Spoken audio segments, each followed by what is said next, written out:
here's a feature that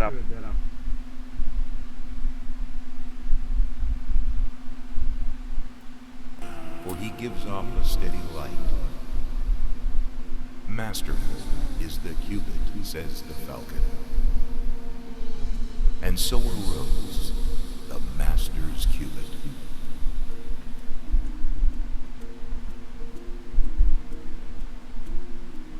the cubit was a standard based on the forearm and the hand, also called the L. This is the length from the elbow to the middle finger tip. The standard L used to design the Great Pyramid was 20.62 inch or 0.524 meter. With the measure thus established, how did the design of the Great Pyramid begin? The clue may be found in the pyramid texts. There we find the symbol of the netherworld. It is the five-pointed star inside a circle. The name comes from the word for the number 5, Dayu.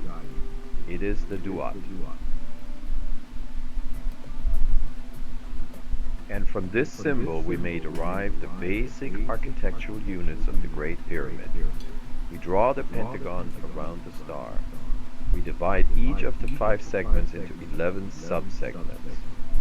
When we divide these 55 segments into 34 and 21, we obtain 3 numbers from the Fibonacci series, 21, 34, and 55. Not only that, 21 over 11 gives us the meter in cubits. 34 over 11 gives us 1/100th of the 25-year Egyptian lunar cycle of 309 months. But how does 55 relate to thought?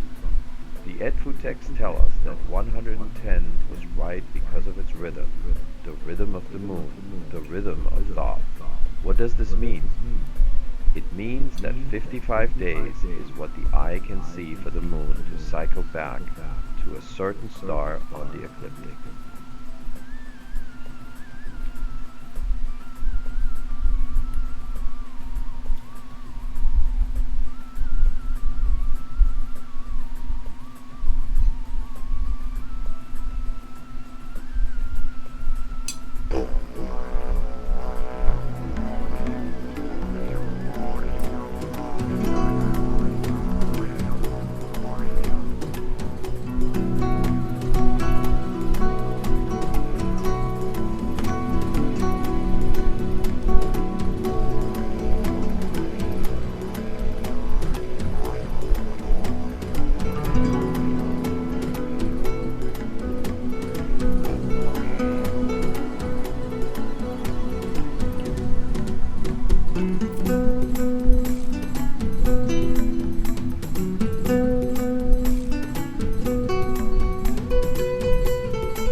This leaves us with an open question. How do 7 and 11 relate to the Fibonacci numbers?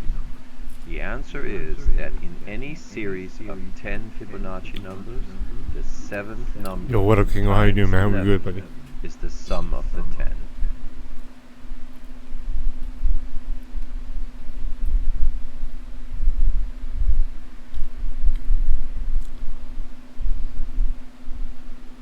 The Fibonacci numbers were introduced to the Western world in medieval times by Leonardo of Pisa, later called Fibonacci.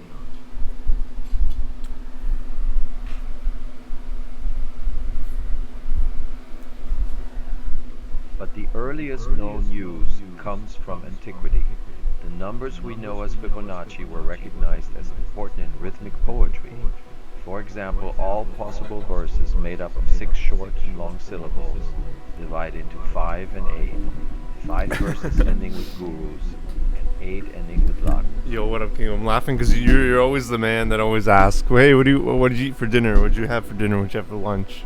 And I can show you. Behind the Fibonacci numbers is that This is each kibbeh. number in the series is the It's like sum of the Lebanese, previous 2 numbers. So the series unfolds as crack 1, wheat, 2, kind of 3, fried or 5, baked 8, with meat 13, in the middle. That's ground beef, garlic 21, sauce. It's 24, really good. 25, Really good high energy. 39, 144. It's really good high energy food before a workout. If you take any number in the series and you High divide protein, it by high the energy. previous number, you get a ratio that approaches. I'm sorry, why you say the sorry, golden man? ratio as you go to infinity. 1.618, 0.339, etc., etc. Why, for asking what I eat? No, man, that's great. It's awesome. It's that perfect. matter in the design of the Great Pyramid come from the Horus fractions. The Horus fractions are well known in ancient Egyptian mathematics. They're mentioned in the Rin Papyrus, and they're simply 1, 1/2, 1/4, 1/8, 1/16, 1/32, etc. And if you take the denominators of those fractions, then you get 1, 2, 4, 8, 16, 32, and 64. There is also a triangle, a right-sided triangle, that matters in design. This is the 2-1 right triangle. And in this triangle, the longer leg is exactly twice the length of the shorter leg, so the ratio is 2-to-1. The hypotenuse of this triangle is the square root of 5, and of course the square root of 5 relates to Yo, thanks, Kingo. You're the man, the dude. golden ratio, because you can calculate the golden ratio by taking Yo, I saw someone on the Elite and adding 1 named King divided by 2. King A joined, and I thought it might be you, Kingo. 41, King of all. which matters in the design, I- and I will Your name's explain King of all. I don't know why I say King of all. I'm an idiot. You're King of all. First, I would like to mention another connection between the Fibonacci numbers and the Horus numbers. Alright, let's get and started. The Great Pyramid. So, if you take the first 6 Fibonacci numbers, 1, 2, 3, 5, 8, and 13, and you add them up, you get 32. This video sucks, I'm gonna 32 is change the it. Horus number. And then if you multiply 32 by 55, which is another Fibonacci number, you get 1,760. Now, 1,760 cubits is the perimeter of the Great Pyramid. What did you eat, buddy? Did you eat lunch yet? Or dinner or The whatever? base of the Great Pyramid is Or breakfast? 440 cubits, and if you multiply that by 4, you get 1,760 cubits. So there's a direct link between the Fibonacci numbers and the Horus numbers. They're not independent. What do Egyptologists say about the ancient Egyptians' awareness of the Fibonacci series? Well, according to Corino Rossi, who wrote a book on architecture and mathematics in ancient Egypt, there is no proof as of yet that the ancient Egyptians knew the Fibonacci numbers, or that they used the numbers with intent.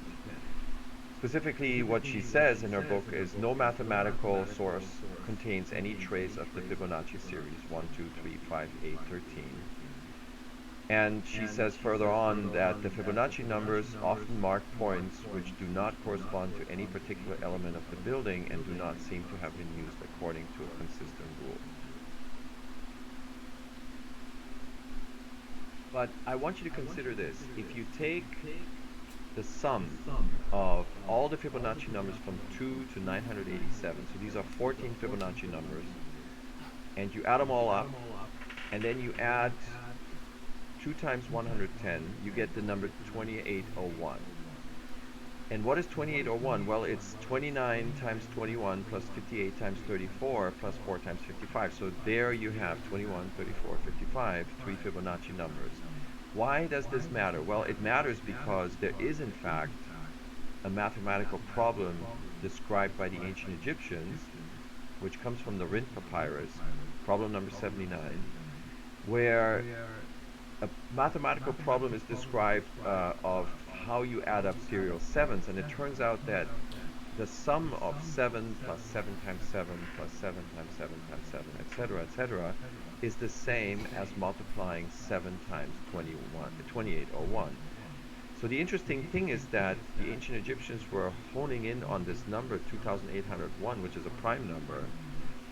But the question is why? And I think the reason why is because that number encompassed this whole set of Fibonacci numbers under 1000 that may have in fact mattered to them in terms of their architecture. Time to go to Egypt. Here is the map of Egypt from the sky. What you see here is the Mediterranean Sea. Here's the Red Sea, and here's the River Nile that looks like a lotus flower, snaking its way from Ethiopia down into the delta and then into the Mediterranean Sea. And here finally is the Great Pyramid. What you're looking at is the core masonry. The casing stones that made this a smooth-sided pyramid have long been stripped away, used to build the city of Cairo in part, and this happened centuries ago. So for a long time the pyramid has looked just like you were looking at it.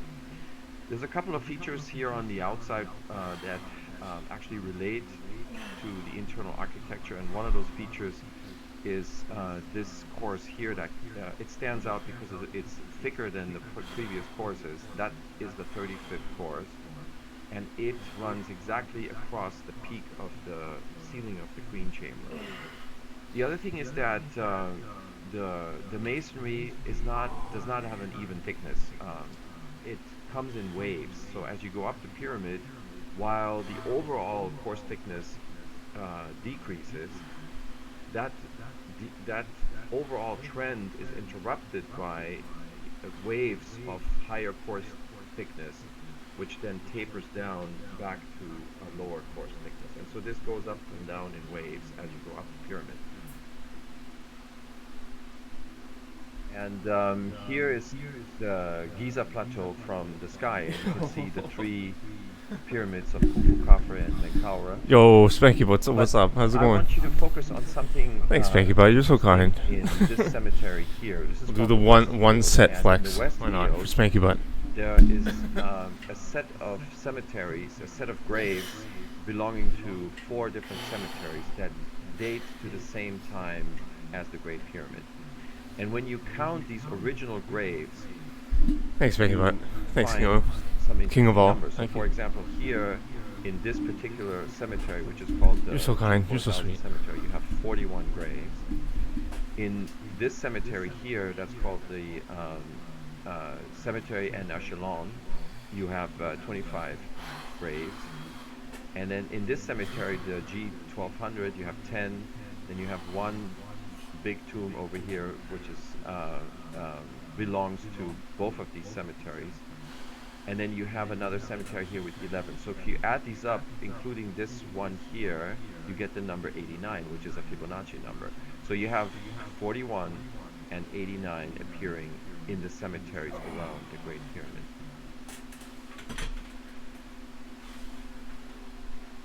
There is another feature about the exterior architecture of the Great Pyramid, which I want to mention here, because it gets mentioned a lot in pyramid research in general, and that's the indentation of the 4 sides.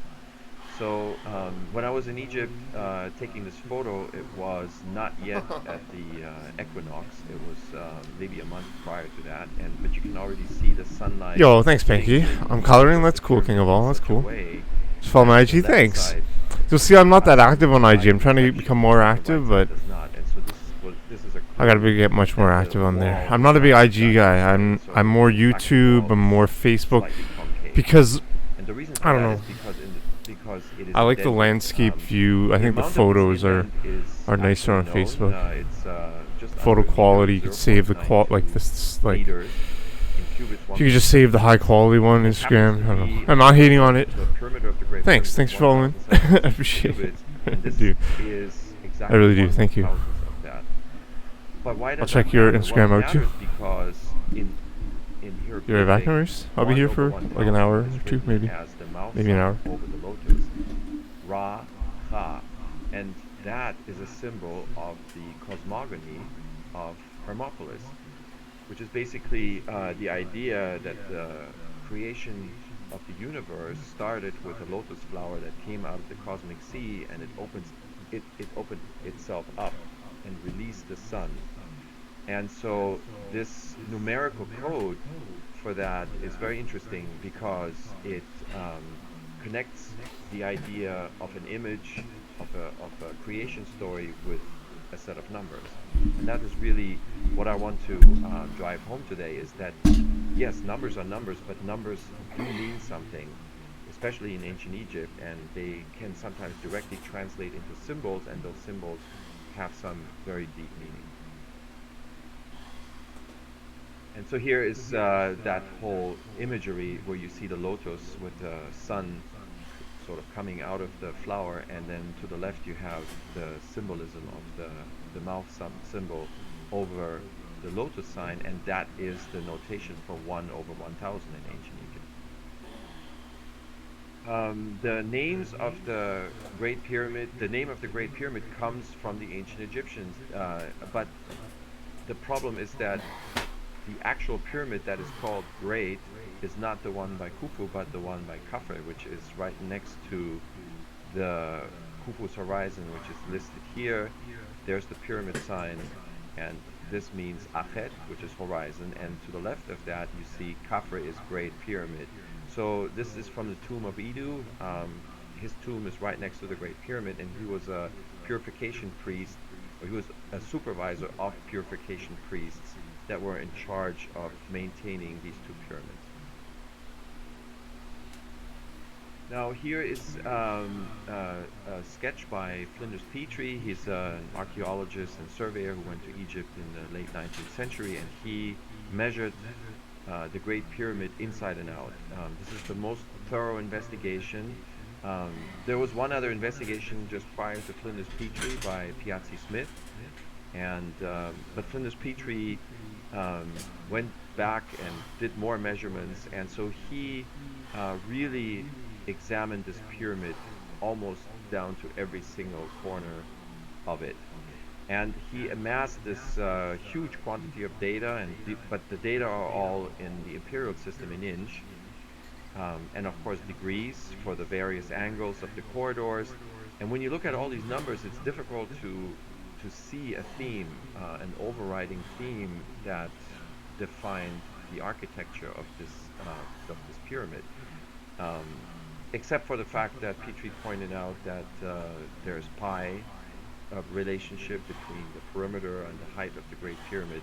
But when you look at the interior architecture and you look at all these numbers, inches and degrees, it's very difficult to come away with sort of a theme that may have gone into designing this the interior. Here is another view showing the different corridors. So I just wanted to go over this real quick. Here's the entry passage, which then splits into the ascending passage and the descending passage. That goes all the way down to the subterranean chamber.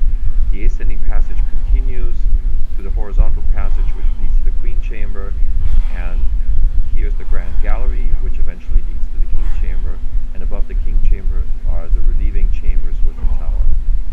Out of the chambers come sets of shafts. What is not correctly shown in this illustration is that these shafts actually do not go all the way to the exterior of the pyramid. They end somewhere before that. However, the shafts that come out of the king chamber did exit through the casing. The purpose of the shafts, of course, debated still, but the main three theories are that either they were to conduct air, to aerate the inside, or there were star shafts, or there were basically passages by the soul of the king to ascend to the sky. here's a feature that I want to point out is that the Great Pyramid is in fact built not on a flat surface but a hillock. And so I've just approximated this here. And what John Paul and I think is possible is that before the pyramid was built, there was a pre-existing entry passage and subterranean chamber, and maybe even this passage here may have pre-existed. And then the pyramid was built on top of this pre-existing structure. And we don't know how old this previous structure is, but from the appearance of it, when you go inside, it does look like it may not come from the same time as when the Great Pyramid was built.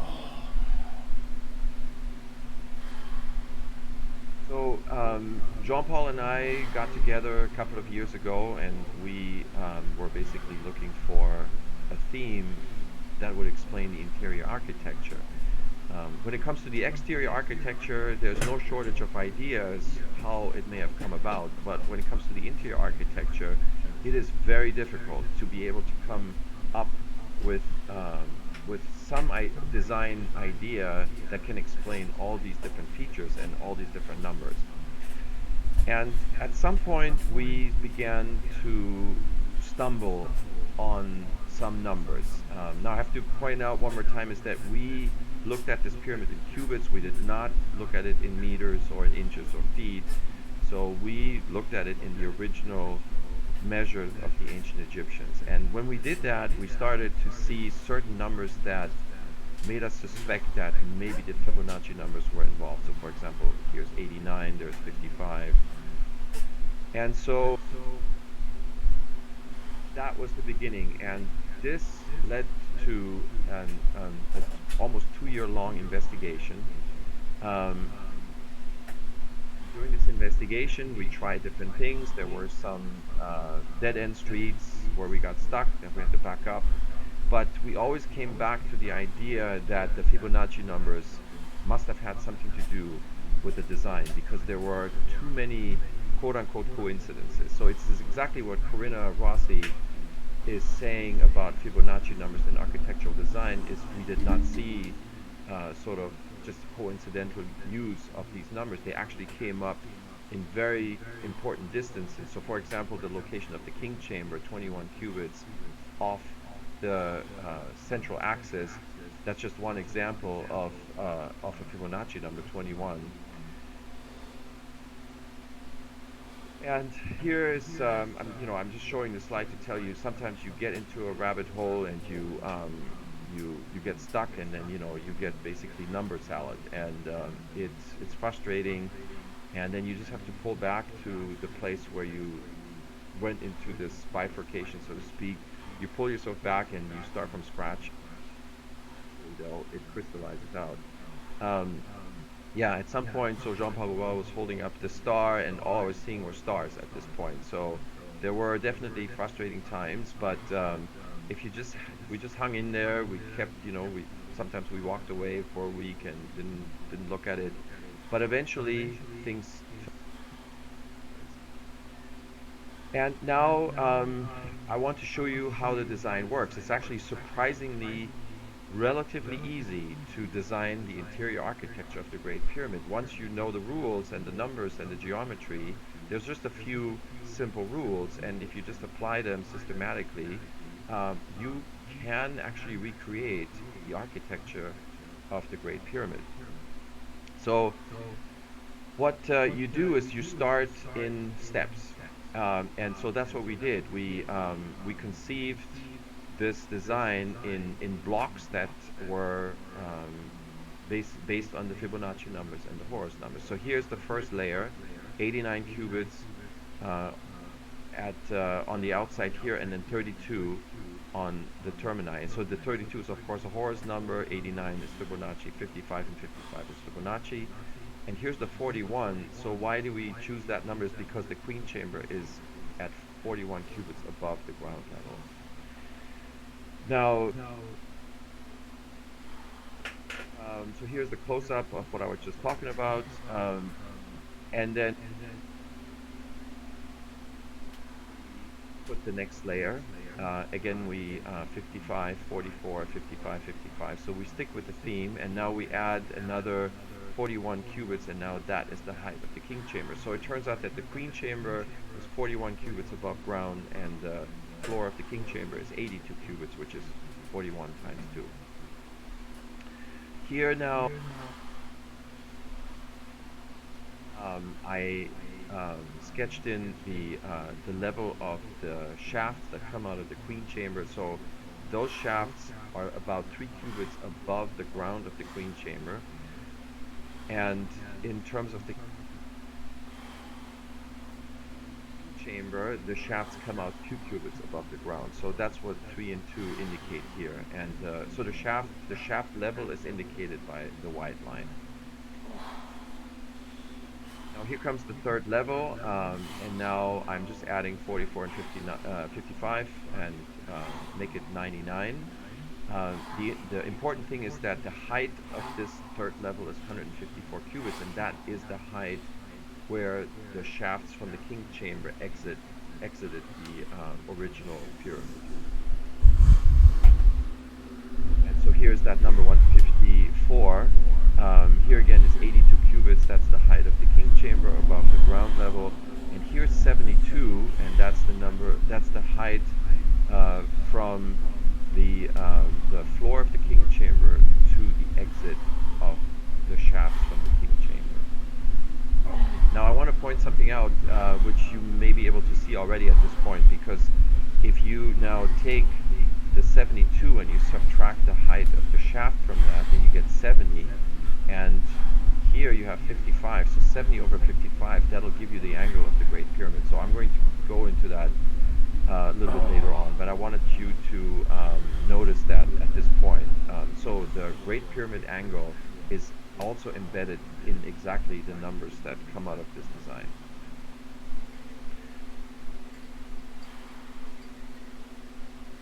So now here is now the first application of the 2-to-1 triangle, and so this is now the design of the descending corridor and the entry passage. And so it turns out that that is based on a 2-to-1 right triangle design. So we have a depth here of 58 cubits underground, and then we go north 160 cubits, and that's a 2-to-1 triangle. And then if we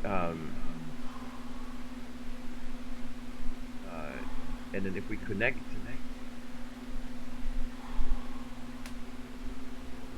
those two triangles, so here's the 58, 116, we get the descending passage at the correct angle, and then we get here the entry passage also at the correct angle. And here now is another 2-to-1 triangle, 64 over 32. Here is an isosceles triangle that I drew in here because this triangle becomes really important in terms of designing the ascending passage. So this is also basically it's a serial halvings of a Fibonacci number 34. So the two sides here are 17 cubits. I'm sorry, the two legs here are 17 cubits, and the height is 8.5. So it's 34 divided by 2 is 17 divided by 2 is 8.5.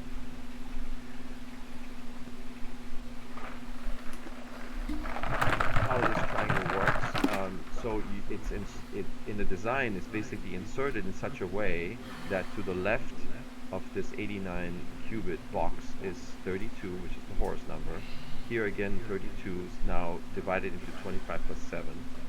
And then here is 23. And so if you use the triangle in this way, then what you then can do is design the ascending passage. And again, that's another 2-to-1 triangle with a small modification to adjust the angle in a slightly more shallow manner. So instead of having 82 and 41 cubits, we have 84 and 41, and so that produces a slightly more shallow angle. And so Jean-Paul and I think that that was a angle fine-tuning mechanism. So what the ancient Egyptian designer did basically is to anchor the end of the corridor. So that was fixed and then but the beginning of the corridor was slightly moved to create the desired angle. And so in this case, what was done basically is to move this triangle a little bit to the right side, and so that creates the correct angle. So that angle is a little bit more shallow than a true 2-to-1 triangle angle. So here is the ascending passage, and Grand Gallery design is exactly based on the same geometry. Again, a 2-to-1 triangle, also modified again by a slight shift. So we have, instead of 8241, we have 8341. So in this case, it's a 1-qubit fine-tuning to create the desired angle, and that's how come up with the Great Gallery. So it turns out that the descending passage, the ascending passage, and the Grand Gallery all have slightly different angles, and this is based on measurements from Piazzi Smith and Twins Petrie, and we were able to recreate exactly these angles with this 2-to-1 triangle design with a little bit of fine-tuning. And here is the final result. So with relatively simple numbers and geometry, we were able to recreate the internal architecture of the Great Pyramid. So there's a few major takeaways for us. The biggest surprise, I have to tell you, is that it looks to us as if the core design of the Great Pyramid is actually based on a step pyramid. It is of course known that other pyramids in Egypt had a stepped interior core design, and then they were smoothened in some cases with casing stones.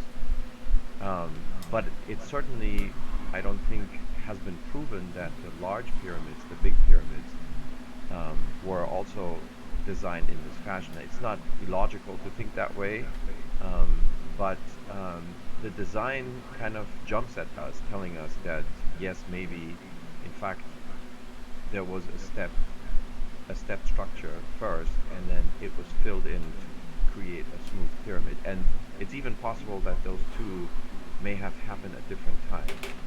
It could have happened at the same time, but it could also have happened at a different time. And we don't have any evidence at this point to guide us one or the other way. But I just wanted to point out that it is possible now to conceive that based on the architecture.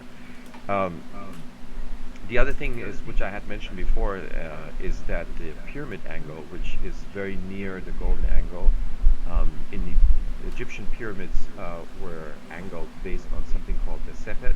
Sechet is a certain number of cubits horizontal relative to a certain number of cubits vertical. And so in the case of the Great Pyramid, that's 5.5 palms.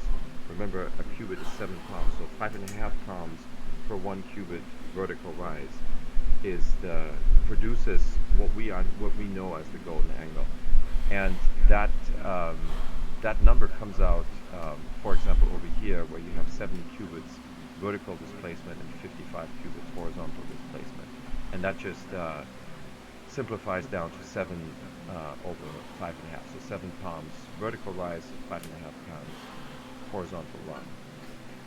The technical term is run over the rise, or rather rise over the run.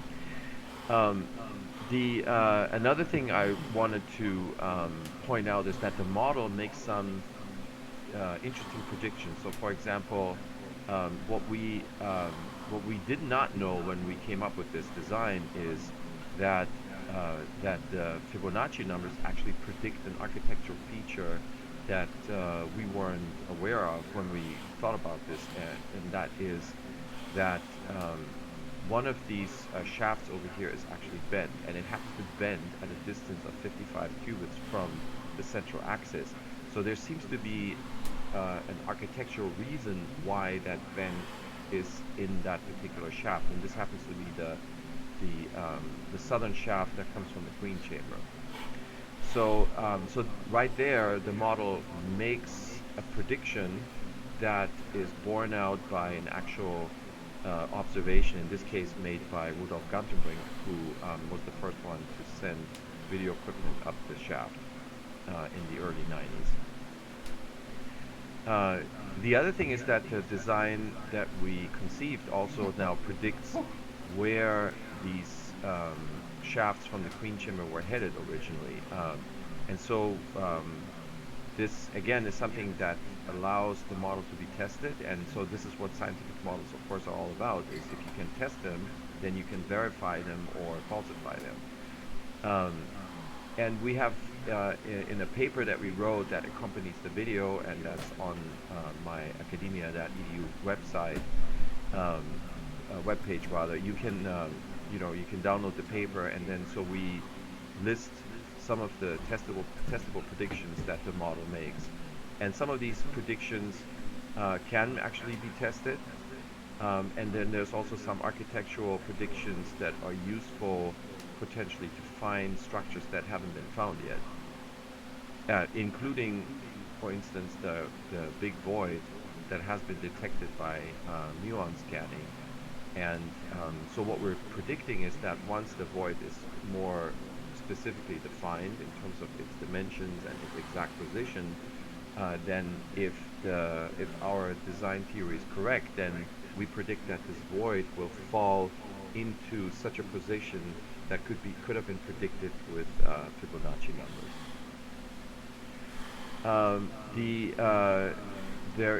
I want to mention briefly also that even though there are a lot of theories about the exterior dimensions of the Great Pyramid, the height and the perimeter and the base length, as I was mentioning earlier, there's not that many theories that were devised in terms of how to build the interior of the Great Pyramid, but there are two major models that were thought of before us, and so one of them is by Rudolf Gantenbrink. So he basically designed the entire pyramid interior based on a grid of 7 cubits by 11. So the 711 grid is Rudolf Gantenbrink's idea, and another design theme came from John Legon, an Egyptologist that published this in the late 80s, and in Legon's case, it was based on the square root of 2. So Legon and Gantenbrink have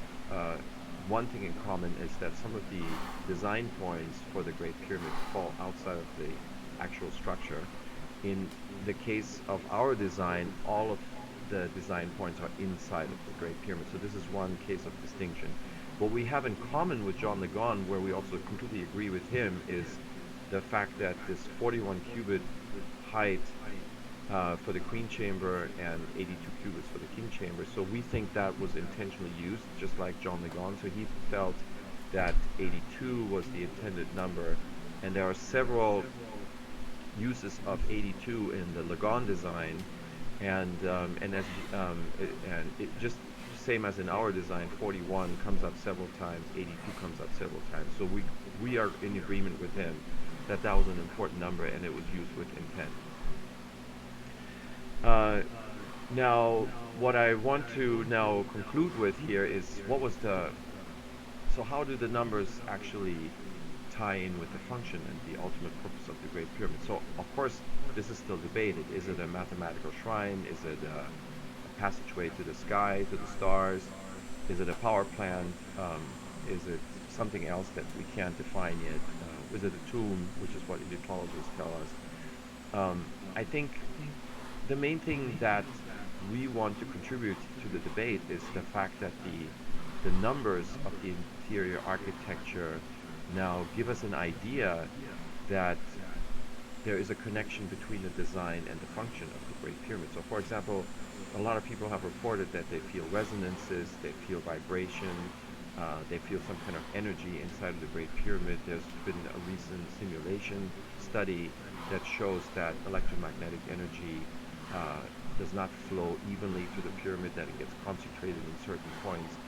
And I think the number theme that we've come up with can now explain this, because Fibonacci numbers and the golden ratio of course produce resonance, and that has an amplifying effect. So it's possible, very much so, that all these effects that people report are a function of the fact that this pyramid is based on numbers that produce those kind of resonances.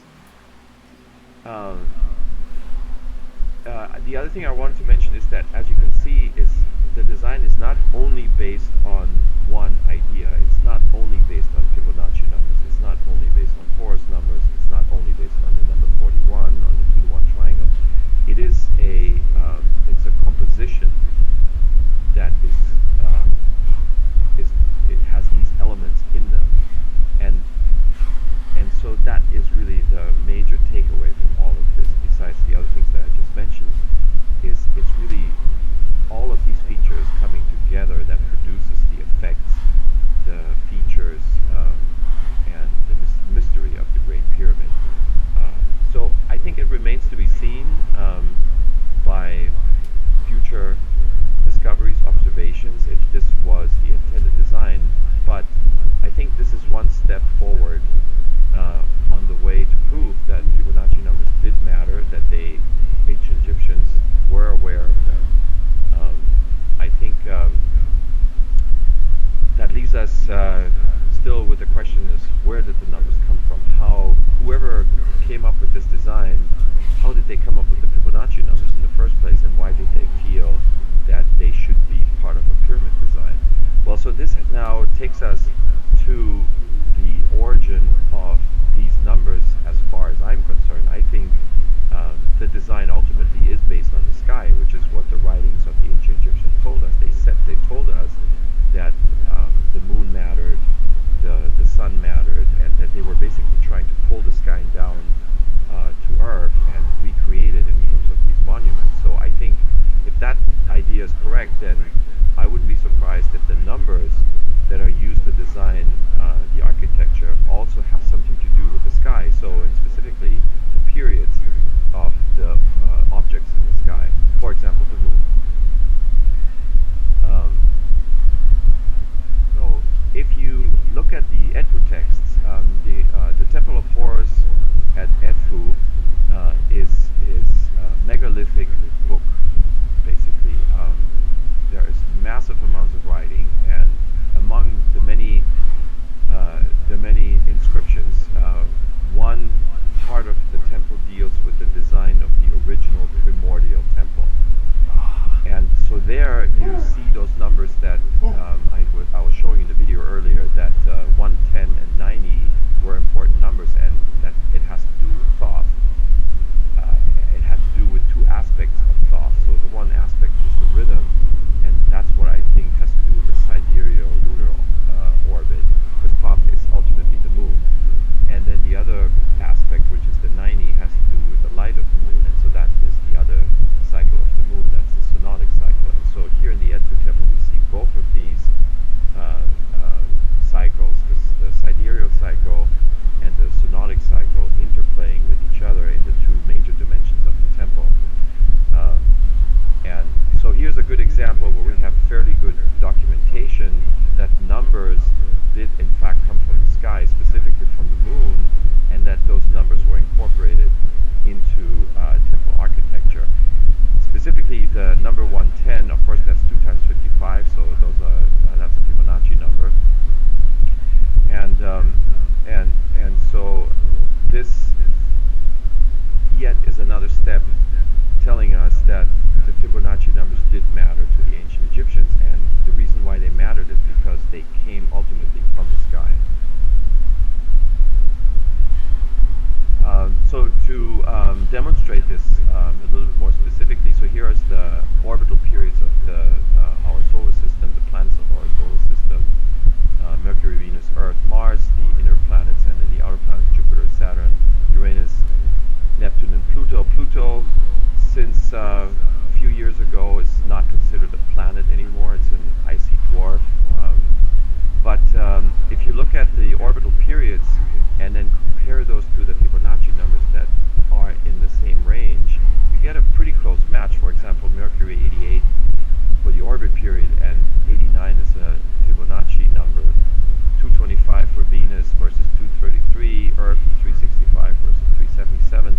So these numbers are fairly close, and I think the reason why they're not exactly matched may have to do with the moons that are also associated with these planets. So Mars has 2 moons, Earth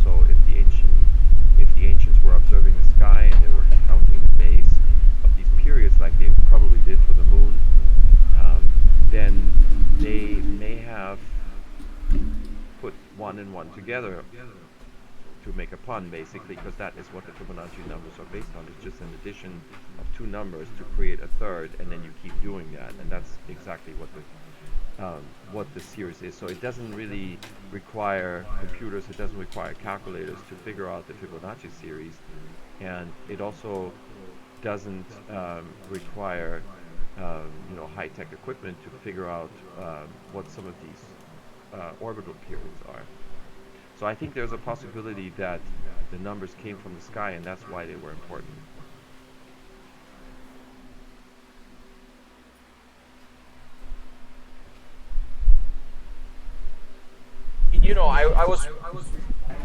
I was working with Jean-Paul Bouval, who is Robert's brother, and so of course the interesting thing is that between the two brothers, there's actually not necessarily always an agreement that astronomy was important. So Jean-Paul is actually more leaning towards a mathematical theme, not necessarily astronomy. Which is what Robert said. Robert thought that Orion went into the master plan of the 3 pyramids and also the shafts. But Jean-Paul thinks there may have been a mathematical principle at play. What do you think about theories that either the pyramids were used as some kind of energy transmitting device, or some kind of way of sluicing gold, some kind of technology? Yeah, so this is discussed. I've discussed this briefly in the video. So because the Fibonacci design makes the pyramid a resonant structure, it does transmit electromagnetic energy in a non-uniform manner. And this is, I don't know if you know about this simulation experiment, was published recently, but it shows that energy is concentrated in some parts of the pyramid and not in others. And so you get a gradient, basically, right? From a concentrated to a less concentrated area. And so that means you can have current flow as long as you have a conductor. And so this is kind of along the lines of what Christopher Dunn was proposing years ago, that there was, there was some kind of power gradient, and that had to do with granite, for example. So granite has conductive properties, and especially when the pyramid was insulated with casing, you may have been able to run currents through the pyramid. So, and then the other source of this energy would be the ley lines. You're familiar with that, right? So there's sort of a natural power grid under the earth, and that's of course what Nikola Tesla tapped into with his Tesla tower. So he recognized that there are certain frequencies of waves that run through Earth, and he was basically harnessing that with standing waves. And by tuning into that frequency of those Earth vibrations, and then he was basically tapping that with a Tesla tower to concentrate it and to transmit it through the air. Yeah, I kind of like that idea. The other one I'm kind of curious about is in ancient times it appears that there was a lot of water at the base of the pyramid. Maybe that was a hydroelectric energy system of some kind. Do you want to elaborate on thoughts on that? Now the Hertax are proposing that. So the Hertax think that this is their newest thing. They just published a book, I don't know if you saw it, they just published a book on power generation that has to do with water, the Baghdad battery principle basically. And what they're saying is that you had hydrolysis, and they're basing this based on salt residue that was found in the shafts. Yeah. So that's just another way of power production. So the interesting thing is, though, you have at least 2 or 3 different theories how the Great Pyramid created energy. And what I'm interested in is to have these 3 parties. Let's say Christopher Dunn, the Hertax, and then these. I think it's a Polish team that suggested that it's an electromagnetic concentrator. I would love to have those 3 parties sit together and tell us how would they distinguish between those 3 possibilities. What evidence do we need to basically to hone in on the one mechanism that was maybe at play? Do you think there was a crystalline technology that was at the apex of the pyramid that was taken away by Napoleon or someone else? That's what I've heard. We don't know. We don't know if there was a summit, right? We think there was a Pyramidion, and we have a couple of Pyramidions, and they're made of stone. So was there a different type of material over the Great Pyramid? We don't know. if, and interestingly, Jean-Paul has actually come up with a virtual summit. I don't know if you know that publication. So he deduced that there was a real peak, but inside of that peak was a virtual sphere, and that virtual sphere comes from the indentation at the ground. So it's like a hologram, basically. And so I thought when I saw that, I said, Jean-Paul, I think you're basically saying that the Great Pyramid is a model of the holographic principle, right? And so this is when I started thinking about simulation. And so on Gaia TV last year when I was interviewed, I basically got into that. I said maybe the Great Pyramid, if we are in a simulation, then the Great Pyramid might be a model of gravity, right, in the universe. And so so there's all these interesting possibilities. And again, I am still at a loss to see how could we distinguish between what you're saying, between the holographic idea of Jean-Paul and all the other ideas. We have all these different models, but we still don't have a way to actually settle in on a model. Like, in science, you do falsification. You disprove, and then whatever's left standing at the end, that's the most up-to-date model. But in alternative history, in our camp, we don't have a mechanism for that yet. We all have these different theories and models, but we don't have a way to vet them yet. And so this is still something we have to do, I think. Do you think there's it's a coincidence that some of the recent flying objects that they've been reporting have been pyramid shaped? Do you think there's something about the sacred geometry of that shape that is pretty magical in terms of propulsion or energy creation? No, not a coincidence. Based on Jim Peniston's description of the craft that he saw, it was a triangular craft, right, in 1980, and that is what now we're seeing supposedly in the Air Force video. So I think I think Jim Peniston's story is one of the most compelling stories I have ever heard, and that's also because of the Peniston Code. That's a real message. Gary Osborne is working on this to see, what that message means. And so the triangular shape of that craft, I think there's something to it that's not a coincidence. But it doesn't mean it's the only shape. We have the tic-tac shape. We have the thing that looks like Starship Enterprise. I don't know if you read that one video. To me, that looks like the Enterprise. It looks like the Enterprise. So there's different shapes, and I don't think that's necessarily a surprise, because if this technology exists, if it comes from our future or from other intelligences elsewhere, then why wouldn't they have different shapes of those crafts? That makes actually perfect sense. I wouldn't expect there to be only one shape. I used to be on a system called Notepad that was a communication system with Jacques Vallée and NASA and various people that were looking at images on Mars, and they were reporting a pyramid, and of course the face on Mars. Would you like to speculate about any kind of connection between that artifact and pyramids here on Earth? The face on Mars, I have looked at one explanation of it, that it's a shadowing effect. So after I read that, I was sort of confused. Is that a real face? Is it a shadowing effect? So I didn't know. The pyramid structures, that is difficult to explain. I've never seen a debunk, sort of quote unquote, of that. So I don't have an explanation for it. I don't know how nature could create. I think nature can create pyramid structures, but it's difficult to explain why there would be such a rows of them that looks non-random, right? It looks like the arrangement of these pyramid structures is non-random, so it's difficult to explain how nature could come up with something like that. So, but that doesn't mean that I know. It doesn't mean that I know how it happened. So. Have you been delving any into the discoveries in Antarctica under the ice? Do you have any familiarity with that? The reason I want to ask you is there's one story I've heard that there are some arcs, some craft that potentially came from Mars. Is there a possibility that a pyramid building civilization started on Mars, came and landed or crashed in Antarctica, and started some Earth civilizations that continued their technology use? I'm not too knowledgeable about it except for two things. I know from Graham Hancock's description of the maps, of the ancient maps, that Antarctica was presumably known long before it was discovered, and so that would be Exhibit A, I would say, that there's something that we're missing about Antarctica. And Exhibit B is an interview with, I think it was Linda Moulton Howe and Jimmy Church. I heard it, I think it was last year or recently. And so most of what I know about this topic is from Linda Moulton Howe's interview with Jimmy Church. Yeah. Yeah, she gave a good talk in 2019 at Contact in the Desert. She was on a panel with Brad Olson and some others, and she does seem very knowledgeable about what's going on there.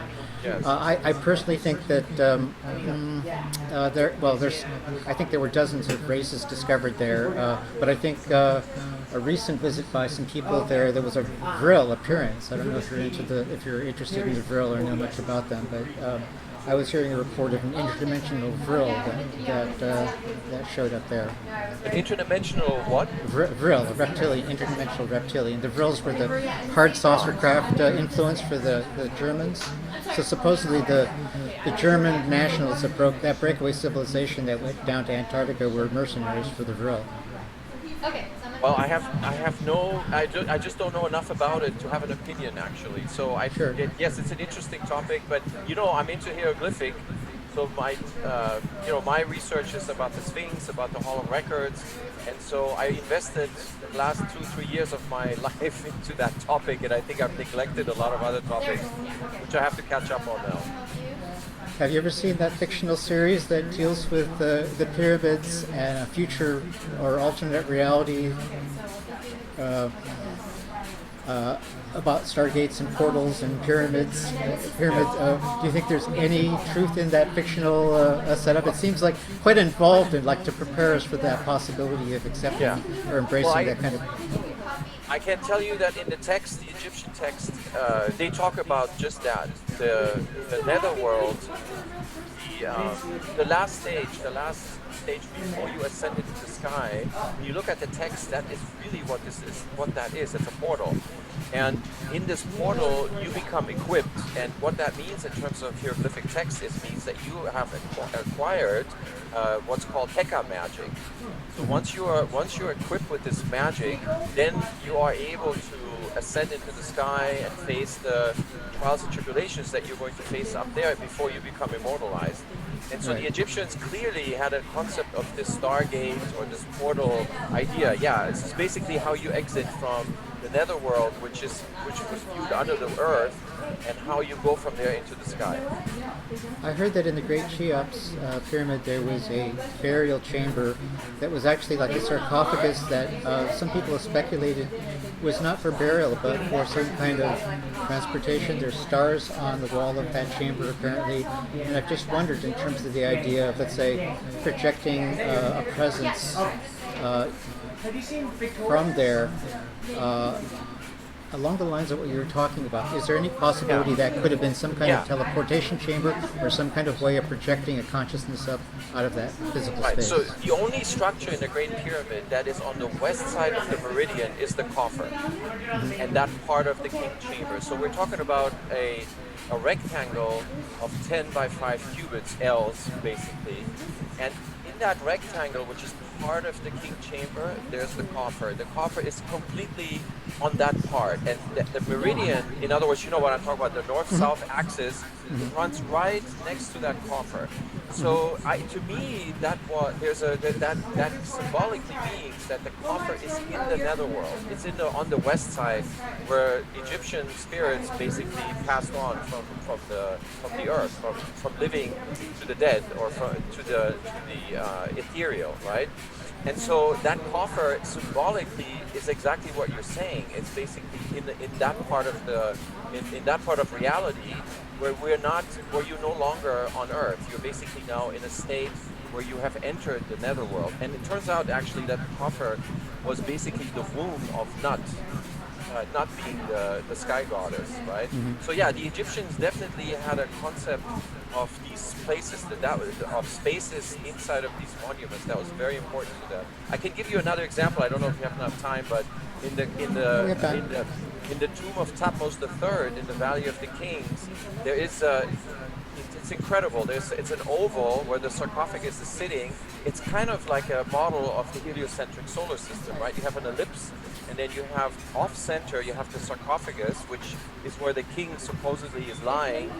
And then what you have on the walls of this oval are the 12 hours of the journey to the netherworld. The interesting thing is that these 12 hours don't proceed in sequence. It goes in a spiral. So you have 1, 2, 3, 4, and then 5 goes back in time, 6, and then 7 forward in time. And so the interesting interpretation of that is that in order to resurrect in the 5th and 6th hour, you have to go back in time, right? Which is fascinating. So that means resurrection, coming back to life, had to do with sort of a time machine thing, right? So you had to go back in order to leap, and then you leap forward, and then you can actually resurrect. So going back to the question that you asked is, I think that is maybe where this all comes together. You ask about portals, you ask about the coffer, and I think that is where this is all concentrating, that to the Egyptians, that place where the coffer is, or that place, it had something to do with going back in time, to have sort of a time effect, a time loop, and you go back in time in order to come back to life. And in terms of physics, that's a fascinating concept that the Egyptians, where did they get this idea from, right? Well, in my book, Under the Sphinx, I have an idea where this comes from. And it has to do with the heliocentric solar system and planetary motion, retrograde planetary motion, where exactly you see how a planet is the only structure that can go backwards and then forwards again, right? So again, beating time, so to speak, at its rule. Right. Along that line, just a little bit of speculation. I used to do some isolation tank work with Dr. John Lilly, and when I was in that space, I often had information coming in, and so I'm also wondering if we are living in a holographic universe, and basically every point has access to information everywhere. Perhaps it was a communication device also with the ET ancestry. Yeah. Just speculating, riffing a little bit. Yeah. So the idea of a holographic universe is that the information is encoded in a different place than where we're experiencing the effect of it, right? So, in other words, our universe is basically encoded on the rim of the universal expanse. Just like in a black hole, right? The information is in a black hole is not lost. It's actually encoded on the rim of the black hole. And then so what the holographic principle says is that our experience of time and gravity occurs in the center of this structure. The black hole or the universe, it's fractal, right? So the universe is basically like a giant black hole in this model. And so how can we, is the pyramid a model of this idea of the holographic principle? And I'm still playing with the idea, but what you're asking is basically, is it possible that the interior of the Great Pyramid is this virtual space, and the information that's encoding this space, this whole information, is somewhere on some rim? Let's say the summit that you were asking about, right? You were asking about the summit with the crystal and all that. Is that maybe the symbolic place where the information is encoded and it is projected like a pyramid for us to experience the effects? And that's an interesting question. Maybe the Great Pyramid is an inverted black hole, right? And the summit is basically the singularity of both our universe and also the singularity of a black hole. And the pyramid, the inverted pyramid, is basically our experience in 4 dimensions of what that information encodes. And then I'm going to ask a little bit wild question. Do you know about the concept of ether? Yes. Is there any possibility that there could have been any way to direct ether as in terms of weather control or anything with the pyramid?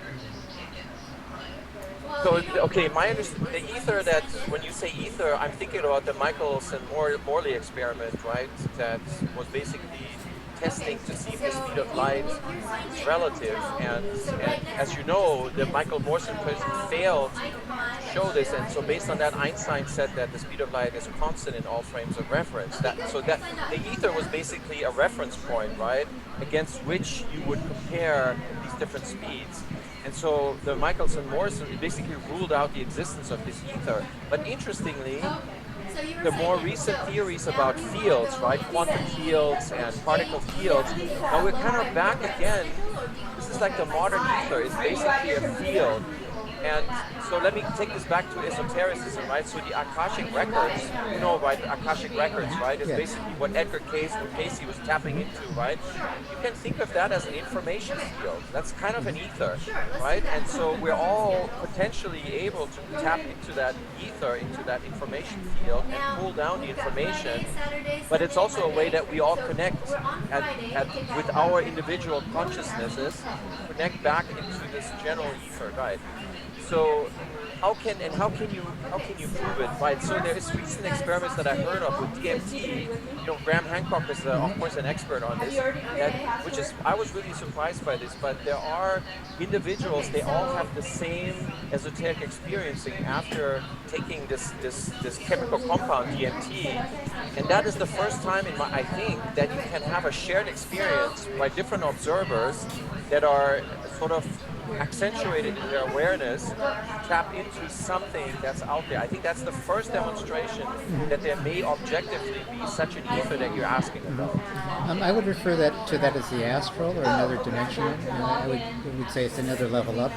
Yes. Okay, let's try this. Rather than ether, my concept of ether is more like it's another perhaps forgotten important element here on Earth, and it's been recently coming from conversations around weather control, and that's why I posed the question.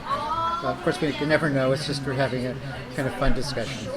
Yeah, fireside chat. That's what we like to do. Click the login. Yeah. That's about all the questions I can come up for this moment. Unless you have anything else you want to contribute, I want to just thank you for playing. Okay, first, it's been a pleasure to be here. So, just wanted to know, on Monday when we have the intensive, is there going to be a Zoom link like this again? Unfortunately, I don't know. Since we've been having the kind of difficulties, I would say stay tuned to your email, and we probably will be announcing Zoom substitutions if we're having any difficulty. Okay. All right. Thanks a lot.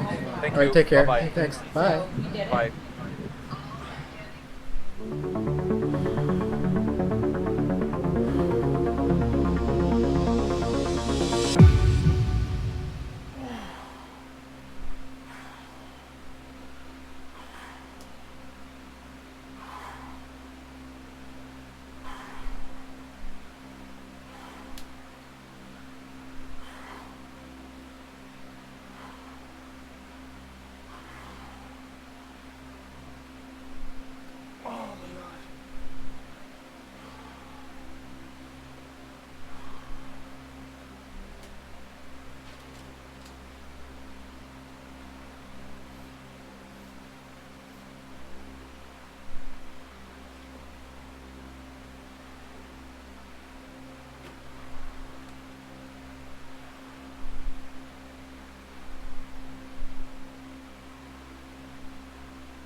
I'm writing a sequel to Fingerprints of the Gods. In this talk I'm going to review some of the evidence that I covered in Fingerprints of the Gods, and I'm also going to share some of the new material, including Göbekli Tepe, that has made me feel the time is right to produce a sequel to Fingerprints of the Gods, because that controversial case of a lost civilization that was so widely scorned and dismissed in 1995 is much stronger in 2015, which is when the book will be published. And we'll begin on the Giza Plateau, and with, of course, the last surviving wonder of the ancient world, the Great Pyramid, which I know many in this room have visited and been stunned by. And those are the statistics: 13.1 acre footprint, 6 million tons in weight, 2.3 million individual blocks of stone. It's thought that the lost casing stone, which came off in an earthquake in 1301, consisted of 115,000 shaped blocks weighing 10 tons each. They are now part of the architecture of Cairo, having been used as a quarry for the building of mosques and palaces all over Cairo. And that they covered an area of 22 acres, and the angle of slope is 52 degrees. And should you wish to climb the Great Pyramid illegally, this is the corner I recommend, which is the southwest corner. Bear that in mind. Egypt is a country where things can be done with money, And it is still possible to climb the Great Pyramid at night, and sometimes at other times just part with a few Egyptian pounds and take your life in your hands. 52 degrees, follow that corner, try to go up any other side, you're going to get lost. This corner, I've also been up the southeast corner, but it is a much more difficult climb than the southwest corner. Santa and I have climbed the Great Pyramid 5 times altogether. The pyramids tower over modern Cairo, and you have this epic sense of a remote and mysterious past which hangs over that cluttered, noisy city. And Santa took this photograph from an Egyptian military helicopter hovering over the village of Nazlet al-Saman at the foot of the Giza plateau. And we are right now northeast of the Great Pyramid complex. And it's a sign of how enormous these pyramids are, that the Great Sphinx is actually quite difficult to see in the picture. Great Sphinx being 70 feet high and 270 feet long, and there is Sphinxy sitting there gazing across the Nile Valley. Let's swing round now to the western side, and we're looking at the north faces of the 3 Great Pyramids here. We can see why Egypt is referred to as the gift of the Nile, since this is the Nile Valley, full of fertility and life, while off to the west is the sere and inhospitable western desert. There would be no life in Egypt were it not for the amazing fertility and gift of the Nile Valley. And again, here is the Sphinx gazing east across the Nile Valley. Come closer now, and forgive me if some of you have seen parts of this before on YouTube, but this is a story I really like to tell. Here is the north faces of the 3 Great Pyramids, where the true entrances of all of them are found. This is Mamun's Hole, which was the Arabs breaking into the Great Pyramid in the 9th century. At that time, the true entrance up here was hidden by the facing stones and was lost. And that's the entrance that we all go in today, through Mamun's Hole. Closer and closer again, and you can see that there is half a course of masonry left on the south side at the top of the Great Pyramid. We don't know if the Great Pyramid was ever completed, as the second pyramid certainly was, but you can see the work of the facing stones left at the top part of the second pyramid. And you must envisage the Great Pyramid as at one time being entirely really well. Let's flex to the limestone facing stones like this. And finally, we get to the very top, and there I am, a much younger man before my hip was replaced. But I still think I could leap up there like a mountain goat. Looks like I made progress. Modern surgery. Let's keep it up. All right, thanks for being here. This was one of our illegal climbs. We did actually a couple of legal ones where you have to sign your life away at the bottom and tell the Egyptian police that if you have a fatal accident, you and your descendants will not hold the Egyptian government responsible. And you can see that there's a lot of graffiti cut into the blocks on the top of the Great Pyramid. Some famous names are there, including Gerard Mercator, the map maker who's responsible for the Mercator projection, who climbed the Great Pyramid in the 1500s. And just one step below me here, I found a very familiar name, which was the name P. Hancock, with the date 5th of April 1916. And this is the story I like to tell. Forgive me if you've heard it before, but my